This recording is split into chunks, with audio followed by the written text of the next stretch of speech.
Salve, torcedor vascaíno! Bom dia! Mais um Faísca tá on na área. E o Faísca de hoje promete. Como você pôde observar aí na capa, eu trago uma provocação. E hoje a ideia é como resolver essa questão na equipe do Vasco. Vou trazer aqui alguns números que comprovam que o Vasco precisa, e muito, ajustar o sistema defensivo, o seu sistema de marcação, se o Vasco pretende chegar aí entre os 8 do Campeonato Brasileiro, buscar um G8 e também passar de fase mais uma vez na Copa do Brasil. Antes de eu começar a minha resenha por aqui, eu vou deixar claro para você, torcedor, que eu me preocupo com a sua educação financeira. Portanto, você está vendo esse QR Code aí na tela? Você escaneia com seu celular e o pessoal da Futuro Consultoria Financeira vai entrar em contato com você para tentar, de alguma maneira, ajudar a planejar o seu presente e o seu futuro. Eu não tenho dúvida que em algumas oportunidades, você, torcedor vascaíno, fica pensando como que aquele meu vizinho, aquele meu cunhado, ganha menos que eu e consegue aproveitar melhor a vida, consegue planejar melhor o seu dinheiro. E aí que entra o pessoal da Futuro Consultoria Financeira. Então não tem erro. Ou você escaneia ou procura aí nas redes sociais @Futuro Consultoria Financeira. Deixa claro que você veio aqui pelo canal Atenção Vascaínos, que eu tenho certeza que eles vão encontrar uma maneira de deixar a sua vida financeira mais confortável.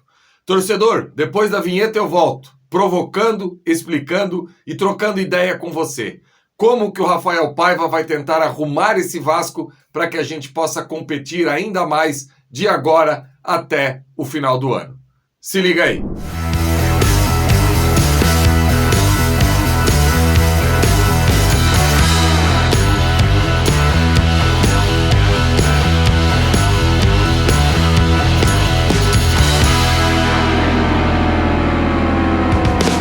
Então, torcedor vascaíno, antes de eu começar a minha resenha por aqui, eu quero dizer para você que a Betfair, a patrocinadora oficial da equipe que a gente ama, do Vasco, é apoiadora aqui também do nosso trabalho no Atenção Vascaínos. E ela está dando as boas-vindas para novos cadastros que é feito no seu portal. Então, não perca tempo, torcedor vascaíno. Escaneie esse QR Code que está aí na tela, que na sua primeira entrada você tem a possibilidade de ganhar até R$600 de bonificação para fazer a sua aposta. Não é pouca coisa não. Então, é bem tranquilo. É só escanear o QR Code, preenche os seus dados e conforme for o valor que você coloca na sua primeira entrada, a Betfair dá essa moral para você e coloca até R$600 de bonificação. Então, não vamos perder tempo, vamos apoiar aí a Betfair, que é patrocinador oficial tanto aqui do Atenção Vascaínos, como também o maior patrocínio da história do Vasco. Torcedor, hoje eu quero trazer para você aqui uma reflexão sobre essa questão do porquê os jogadores que atuam contra o Vasco sempre tem alguém do outro lado que o seu futebol é superdimensionado em relação àquilo mesmo que ele joga. E eu trouxe aí na capa para vocês alguns exemplos. Na verdade, eu poderia montar quase que uma equipe inteira de jogadores que nesse ano de 2024, quando jogam contra o Vasco, parece que tem uma atuação absurda, que são jogadores da seleção do mundo. E quando você observa esses jogadores contra outras equipes, eles não têm tanto êxito. Se você observar aí, torcedor, eu trouxe o Soteldo, que no meio daquela lama lá, no jogo contra o Grêmio em Chapecó, parecia o Garrincha, a facilidade que ele tinha para driblar os jogadores do Vasco. O Bolasie, centroavante aí do Criciúma, atacante, que já jogou na Premier League, contra o Vasco, assinalou 2 gols. Quando jogou em São Januário, ainda sob o comando do Ramon Dias, deitou e rolou, chegou a deixar a bola parada e deu um giro em volta da bola. Quem não lembra dessa provocação? E depois, no jogo do Heriberto Wilson, também arrebentou com a partida, anotando 2 gols. Inclusive, eu não sei se não foi, aí não foram as 2 melhores atuações do Bolasie com a camisa do Criciúma, justamente contra o Vasco. Aí, torcedor, você pega o Osvaldo, aquele Osvaldo que já jogou em tudo que é clube no Brasil, na partida que o Vasco fez contra o Vitória, teve muito êxito. Aí você pega Bruno Zapelli, do Atlético Paranaense, nos 3 confrontos na sequência que o Vasco teve contra o Atlético, foi um jogador acima da média. Inclusive, na Arena da Baixada eu estive presente, eu troquei ideia aí com alguns jornalistas de Curitiba perguntando se o Bruno Zapelli era sempre aquilo. E eles falaram, não, está muito acima nessa partida contra o Vasco do que aquilo que ele vem normalmente apresentando com a camisa do Atlético. Inclusive, nem foi titular em todos os jogos. Alguns jogos chegou a ser reserva. E eu fico perguntando, fico tendo esse estalo. Por que o Vasco oferece essa facilidade para jogadores de outras equipes? Vou trazer mais um nome aí que eu não botei na capa. O Gonzalo Plata, jogador que o rival contratou, que na sua primeira partida com a camisa do rival, que foi contra o Vasco, parecia o Mbappé dentro de campo. Tamanha facilidade que ele tinha para envolver a equipe do Vasco e chegar na nossa área. E nos 2 jogos importantes da Libertadores, foi um gatinho, um jogador que não apresentou absolutamente nada, não contribuiu em nada para a equipe do rival. Então, torcedor, isso eu começo a colocar perto dos números. Se a gente olhar aí a defesa do Vasco, é a 5ª defesa mais vazada do Campeonato Brasileiro. O Vasco já sofreu 36 gols até agora. Aí eu vou buscar outro número aqui para você, torcedor. O Léo Jardim é o goleiro com mais defesas difíceis, tanto na Copa do Brasil, como também no Campeonato Brasileiro. Se isso não é algo que dá um indício que a gente precisa alterar alguma coisa na nossa equipe, eu não sei o que pode ser mais. É números, são fatos, são constatações que eu estou trazendo aqui para você. Agora, como arrumar isso? Porque hoje o Vasco chegou à semifinal da Copa do Brasil e o Vasco também chegou na primeira parte da tabela do Campeonato Brasileiro. Ótimo, excelente, perfeito. Só que se a gente quer se manter nessas posições e buscar aí algo diferente na Copa do Brasil, a gente vai precisar mudar. Se a gente fizer um recorte dos últimos 5 jogos do Vasco, os 3 confrontos contra o Atlético Paranaense, o empate contra o rival e a derrota para o Palmeiras, o Vasco sofreu muito defensivamente, mesmo vencendo 2 jogos contra o Atlético Paranaense de virada no segundo tempo, e o Vasco machucou pouco o goleiro adversário. O Rossi contra o Vasco foi um telespectador.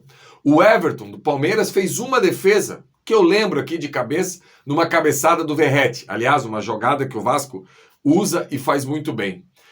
O Mikael, na partida da Arena da Baixada, não fez uma defesa. Aí você pode falar assim, mas Jean, o Vasco jogou 11 contra 10, a partir dos 41, 42 do primeiro tempo. Até então o Vasco não tinha em nenhum momento oferecido perigo à equipe do Atlético Paranaense, a não ser numa saída de bola errada do Kaique Rocha, que deu um bate-rebate dentro da área ali, o Ryan perde o gol, o Mikael faz uma defesa porque o Ryan chutou em cima dele, e depois o Payet acabou isolando a bola. E agora, torcedor, chegou no momento, por exemplo, nós temos uma sequência de enfrentar adversários que têm um poderio, um elenco igual ou superior ao nosso. Então a bola que a gente vem jogando hoje não vai ser suficiente. Eu tenho muito claro isso comigo. Se a gente entrar contra o Cruzeiro amanhã e se a gente entrar principalmente contra o Galo na Arena MRV, da maneira que a gente entrou nesses últimos 5 jogos, nos primeiros 45 minutos aí dos 4, que é o confronto da Copa do Brasil, a gente está eliminado da competição. Porque se você ficar oferecendo oportunidades a Scarpa, a Hulk e a Paulinho, a gente sabe o que vai acontecer. Ainda bem que o Daverson já jogou pelo Cuiabá e não poderá estar presente nesse confronto contra o Vasco. Então, o que eu penso, o que leva o Vasco a oferecer tantas oportunidades e tantos gols ao adversário? Primeiro, é uma equipe que tem poucos jogadores que tem no seu DNA a marcação e a força. Eu diria que, tirando os nossos zagueiros, sobram aí 8 jogadores de linha. Eu vejo 6 jogadores em condições de competir dos titulares. E não é por acaso que foram os destaques quando a gente jogou contra o rival. PH e Hugo Moura. O restante dos jogadores que a gente colocou em campo tem pouco esse DNA de marcação, de pegada. Um DNA que sobrou à equipe do Peñarol nos 2 confrontos contra o Flamengo. Deixando claro que o Peñarol ficou numa zona de conforto. Porque se a gente juntar os dois jogos, passaram de 200 minutos. E sendo que no 12º minuto do primeiro jogo, o Peñarol fez o gol. Então o Peñarol pegou a vantagem, sentou em cima e ficou administrando o tempo todo isso. E o Vasco, eu não sei se o Vasco dá conta de fazer isso. Fez contra o Atlético Paranaense. Agora a gente tem que combinar que o Atlético Paranaense passa longe de ser o elenco do Galo. Tanto é verdade que foi eliminado já da Sul-Americana, aliás, foi atropelado pelo Racing, e é a primeira vez nos últimos anos que o Atlético Paranaense está brigando na parte de baixo da tabela. Então isso é um indício também que o Atlético Paranaense falta muita coisa para ser um time bom. Diferente do Cruzeiro e principalmente diferente do Galo. Então, torcedor, a gente tem que ter essa noção de como mudar isso. Primeiro, mudar peças. Tá muito claro que se a gente colocar tudo de uma vez dentro de campo, Sforza, Piton, Payet, Verratti, David, Jean Davi, não vai dar. Não vai dar. A gente precisa de jogadores com imposição física, jogadores para competir. Então, na partida de amanhã, uma alteração que eu iria fazer é a entrada do Maxime Domingues. Ou de segundo volante ao lado do Hugo Moura para ver como ele se comporta, que foi assim que ele estava jogando esse ano no Gil Vicente, ou então ele no lado direito, jogando de pé trocado, fazendo a função do Atsu, que é a função que ele fez no maior tempo da sua carreira. Então, essa é uma substituição que eu iria tentar. Outra coisa, o Emerson Rodrigues também precisa jogar.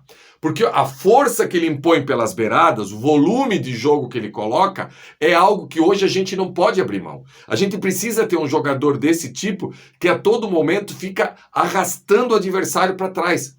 Porque além da gente sofrer defensivamente, a gente está machucando pouco o adversário. Aquilo que o Rafael Paiva fala, esse termo que ele utiliza agora, que é a questão de machucar, o Vasco está machucando muito pouco. O Vasco só foi machucar o Palmeiras no último domingo, a partir da hora que o Vasco colocou o Emerson Rodrigues e teve aquela dobradinha ali com o Puma. Então essa força que o Vasco tem pela beirada, eu vejo que hoje, de todas as peças que a gente tem no elenco, ou com o Leandrinho pelo lado esquerdo, que é algo que ainda para mim não está bem claro, porque o Leandrinho ainda está se adaptando, e para algumas situações de jogo eu acho que é legal, não para o início. Agora, do outro lado, a gente precisa, e muito, que o Emerson Rodrigues possa dar esse volume de jogo à equipe do Vasco. Outra coisa, torcedor, a equipe do Vasco continua sendo uma equipe que não consegue fazer a compactação. Por isso que todos os jogadores, quando jogam contra o Vasco, têm tanto êxito. Porque eles pegam os jogadores do Vasco de mano, a cobertura está muito longe, o volante está muito longe, e você pegar pela frente um Osvaldo, um Soteldo, que são jogadores desse rabisco, eles deitam e enrolam. Porque o Vasco fica muito longe dentro de campo. Lembrando que a nossa taxa de jogadores que ficam sem vir até atrás para defender e ajudar na marcação estão preenchidas. Ou com Verratti e Payet, ou com Verratti e Coutinho. Não dá para a gente abrir mão que quem for jogar pelas beiradas do campo, ou David, ou Ryan, ou Jean Davi, ou Maxime Domingues, ou quem quer que seja, precisa ocupar esse espaço, precisa brigar pelas beiradas. Então, eu acho que chegou o momento do técnico Rafael Paiva ter esse entendimento, mudar de alguma maneira essa plataforma do Vasco jogar e também, quem sabe, fazer uma zaga mais rápida, com João Vitor e Léo, que permita essa equipe do Vasco andar um pouco mais para frente, marcar o adversário um pouco mais no campo de ataque, para que essa equipe não seja tão vulnerável. E junto de marcar essa equipe no campo de ataque, fazer um bom perde-pressiona e a tal da falta tática, que até isso o Vasco tem dificuldade para fazer. Então, resumindo meu Faísca Tá Onde hoje, ou a gente muda essas peças, ou a gente coloca Matheus Carvalho, Maxime Domingues, Emerson Rodrigues, jogadores com transpiração e força para poder igualar o adversário nesse sentido, ou a gente vai ficar sofrendo como a gente vem sofrendo, machucando pouco o adversário ofensivamente e expondo a nossa zaga e o Léo Jardim a um bombardeio durante os 90 minutos. E que a partir de amanhã o técnico Rafael Paiva já possa, de alguma maneira, encaixar esses novos jogadores, mudar de alguma maneira o sistema para o Vasco dar mais um salto de qualidade. O Rafael Paiva é excelente, o trabalho que ele faz é muito bom, só que não pode estagnar. A gente precisa agora de um próximo passo Nos últimos jogos o trabalho estagnou, a gente não teve evolução e eu espero que daqui para frente ele possa dar esse passo e ele tem preparo e condições para fazer isso. Primeiro porque ele é corajoso, ele não tem medo de fazer troca, ele não tem medo de barrar estrela, ele não tem medo de colocar jogador da base. Então eu confio muito que o Rafael vai poder ter essa noção do que está acontecendo e dar esse passo a mais. E também para encerrar, que o Coutinho possa jogar mais um pouco no dia de amanhã, quem sabe até 45 minutos, para estar cada vez mais pronto para ajudar. Porque ele é um ET, e que esse ET possa estar dentro de campo para ajudar o Vasco nessa reta final do ano. Que são 12 partidas pelo Campeonato Brasileiro e mais 2, e se Deus quiser, mais 4 pela Copa do Brasil. Beleza, torcedor? Gostou dessa resenha de hoje? Dedão no like, não custa absolutamente nada. Senta o dedão no like, compartilha nas suas redes sociais, coloca aí embaixo a melhor escalação, eu leio todos os comentários e aprendo com vocês direto. Volto agora, amanhã de manhã, no Esquenta, aqui no Atenção Vascaíno, para esse grande jogo contra o Cruzeiro amanhã à tarde. Abraço, galera, um ótimo final de semana e que o Vasco possa nos dar aí uma sequência de final de semana e de semana muito alegre. Valeu, galera!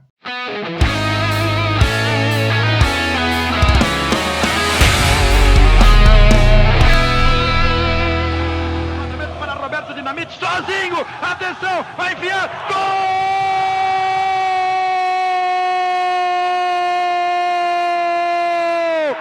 Que golaço maravilhoso do moço que mora em Caxias!